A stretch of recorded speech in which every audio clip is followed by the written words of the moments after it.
और हमास के बीच पिछले 11 दिनों से चल रहा संघर्ष आखिरकार गुरुवार को सीज फायर पर जाकर शांत हुआ और फिलिस्तीन में इस टाइम जश्न का माहौल है और साथ ही कहा है कि ईद और जीत हम दोनों एक साथ मनाएं। इजरायली मीडिया रिपोर्ट्स के मुताबिक प्रधानमंत्री बेंजामिन नेतन्याहू के सुरक्षा मंत्रिमंडल ने गाजा पट्टी में 11 दिनों से सैन्य अभियान को रोकने के लिए एक तरफा संघर्ष विराम को मंजूरी दे दी है। हमास के एक अधिकारी ने भी इसकी पुष्टि की है। अधिकारी के मुताबिक ये सीज फायर शुक्रवार तड़के 2 बजे के प्रभावी होगा।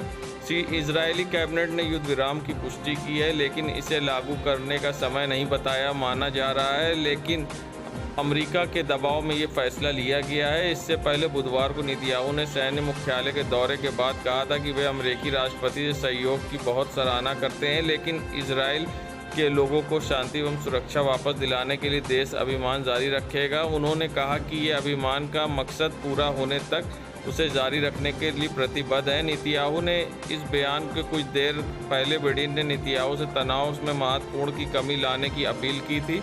दोनों नेताओं के बीच हुई बातचीत के व्हाइट हाउस की तरफ से जारी बयान के अनुसार ये अमेरिकी किसी सहयोग पर बाइडेन की तरफ डाला गया अब तक सबसे कठोर सार्वजनिक दबाव था।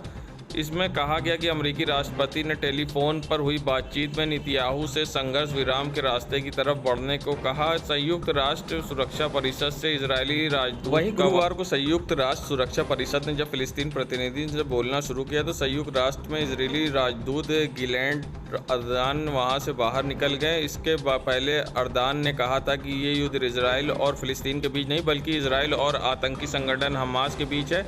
अमेरिकी की CBS न्यूज़ से बातचीत में गिलैड अर्दान ने कहा कि हम ये संघर्ष को नहीं चाहते हैं। हमने संघर्ष को रोकने के लिए हर यथावत संभव प्रयास किया है, लेकिन हमास हिंसा को भड़काने के लिए प्रतिबद्ध था। हम सीज फायर की संभावना के बीच इस आतंकी मशीन को बर्बाद कर रहे हैं।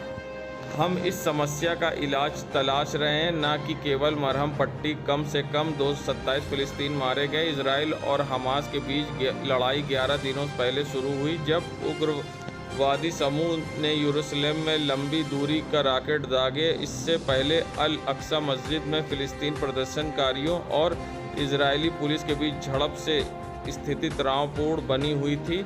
इसके बाद इजराइल ने हमास को निशाना बनाते हुए सैकड़ों हवाई हमले के लिए हमास को अन्य उग्रवादी समूह ने इजराइल दूसरे 4000 से अधिक रॉकेट दागे। गाजा के स्वास्थ्य मंत्रालय ने बताया कि 64 बच्चे और 38 महिलाएं समेत कम से कम 227 फिलिस्तीनी मारे गए हैं और 1620 हमास और इस्लामिक जिहाद ने कम से कम 20 लड़ाके मारे जाने की बात कही है, जबकि इजराइल का कहना है कि कम से कम 130 लड़ाके मारे गए हैं। करीब 58,000 फिलिस्तीनी अपने घरों को छोड़कर जा चुके हैं। देश दुनिया की खबरों के लिए world media times news channel को सब्सक्राइब करें।